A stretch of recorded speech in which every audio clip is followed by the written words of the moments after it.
Well, hello. We've got another viewer question. Dear Doctor, what new technologies have been introduced into the lab in the last 5 years, and where do you expect things to go? Well, that is another excellent question.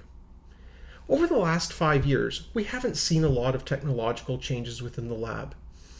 However, what we have seen is a significant change in how we do things. You can't talk about the last 5 years without mentioning COVID, and the lab is certainly no different. Molecular testing, once something reserved for academic centers, is now widely available throughout British Columbia. And these techniques are not just restricted to COVID testing. They can test other respiratory ailments. We can test some GI ailments.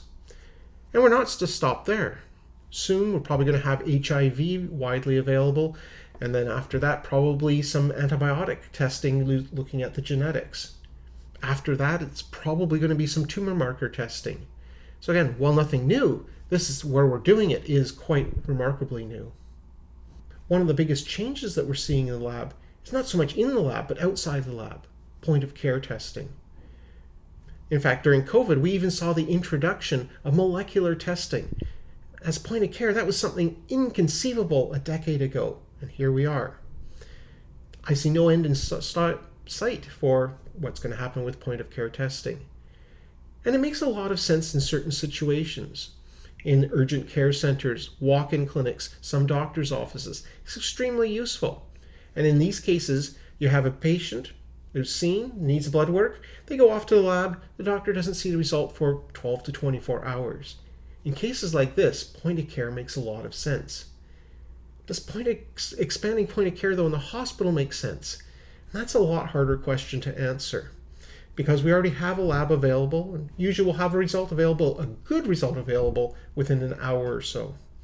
So does point of care add a lot? It's hard to say. There are a couple of areas where potentially we can see some value. Troponin, for example, if we can come up with a high sensitivity enough method, and parathyroid testing would be wonderful for intraoperative use.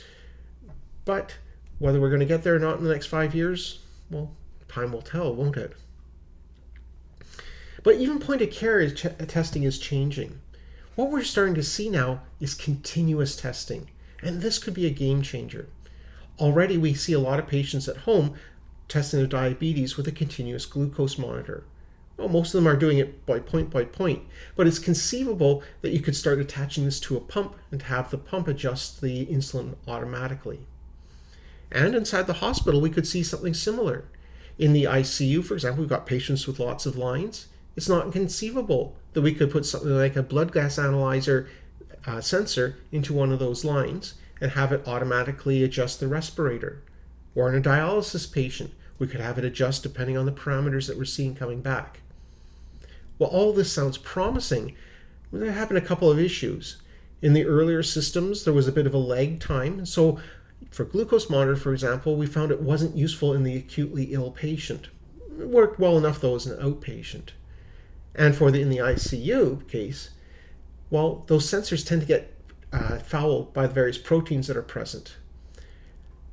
Whether that's going to be easy to overcome that fouling, I'm not certain. So this may not be an easy problem to solve, so I have no idea what the timeline might be for developing this out further.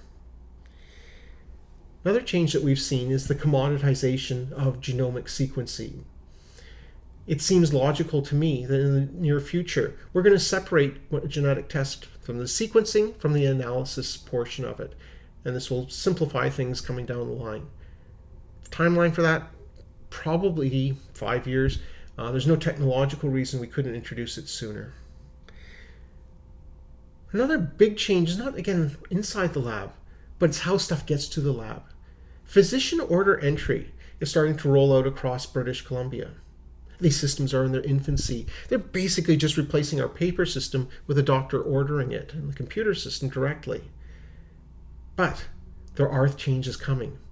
AI, clinical decision support tools are going to be added to these systems.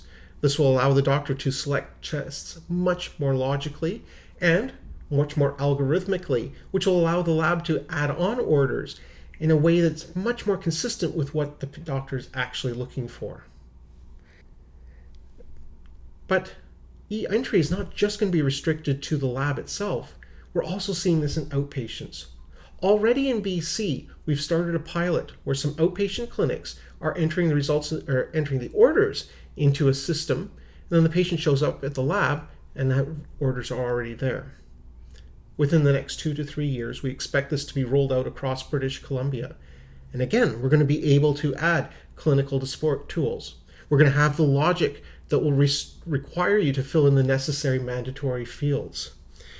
And so these changes in how we order things will probably have a much more profound impact on the lab than any technological change we're expecting in the next 5 years. In any case, it should be a very exciting next 5 years.